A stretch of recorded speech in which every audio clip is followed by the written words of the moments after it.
let's talk about views and view groups, what they are, why they are so important.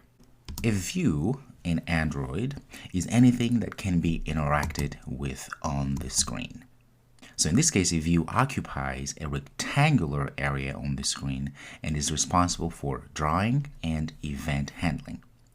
For example, if we have a button or a text view or even an edit text, all of those UI components are part of the view class, meaning they inherit from the view class. A view is one of the most important Android building block components. It's a very important component because you'll see that pretty much everything, if not anything in Android, is one way or the other connected to the view class.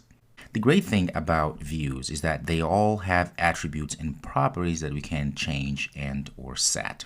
For instance, with a button, we can actually invoke the set text property. So if we wanted to change the text or the title of the button, we could just invoke set text and pass in the title or the text that we want the button to have.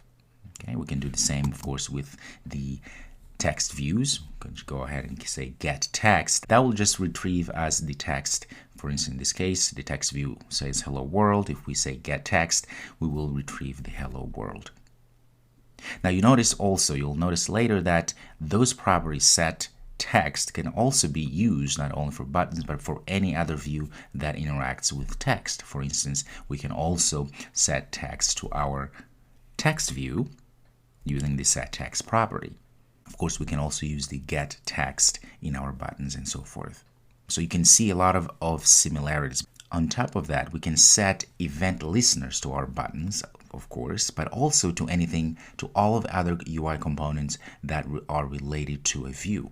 So a text view, an edit text, any other user interface component related to a view, we can also add an event listener to it. That's one of the most important concepts for us to understand how views work, because the whole idea, of course, of a view is this rectangular area where we can add user interface components, but all of these user interface components are related or inherit from the view. Therefore, all of the properties that the view has, all of the children will also have. Now, the next thing we need to understand is a view group. So a view group is essentially a container of views. So it's a special view that can contain other views. These views are often called children.